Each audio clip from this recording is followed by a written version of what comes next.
Adzan Jumat di masa Nabi, di masa Sayyidina Abu Bakar, di masa Sayyidina Umar itu 1 kali saja adzan Jumat. Jadi kalau sudah memasuki waktu zuhur, itu para sahabat sudah ke masjid, langsung Nabi naik mimbar. Jadi tidak ada adzan awal, langsung Nabi naik mimbar, setelah salam baru azan. Jadi cuma 1 kali di masa Nabi, di masa Sayyidina Abu Bakar, sampai di masa Sayyidina Umar. Di masa Sayyidina Utsman, ketika Sayyidina Utsman naik ke mimbar, ini kaum musliminnya baru setengah di masjid. Ada yang masih di jalan, ada yang masih jual beli, karena umat Islam semakin banyak, jauh-jauh rumahnya. Sehingga ketika Sayyidina Utsman naik ke mimbar, kemudian azan, sahabat belum kumpul semua. Akhirnya kata Utsman bin Affan, azan awal terlebih dahulu. Maka azan awal, Allahu Akbar, Allahu Akbar. Wah, kata sahabat ini udah adzan, buru-buru. Oh, ternyata belum naik ke mimbar.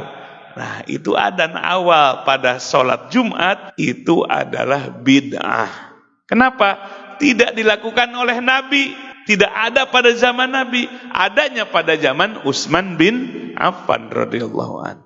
Tapi Utsman bin Affan melakukan itu dengan alasan-alasan yang kuat. Maka sampai hari ini adzan 2 kali. Di kita 2 kali. Duhur masuk adzan. Kemudian setelah imam naik ke mimbar, salam azan.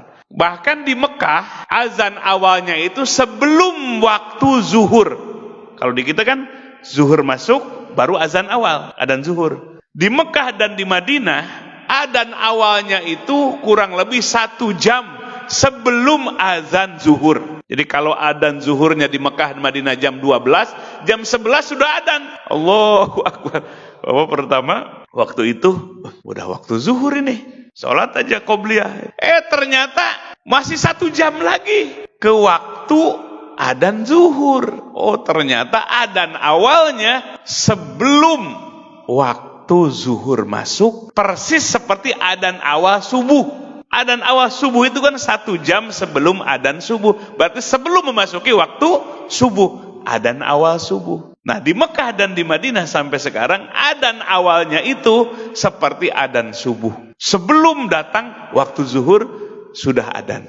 Itu khusus hari Jumat. Nah, itu di masa Nabi nggak ada. Bid'ah nggak? Bid'ah, tapi bid'ah yang baik. Maka disebut sunnah hasanah, sunnah yang baik.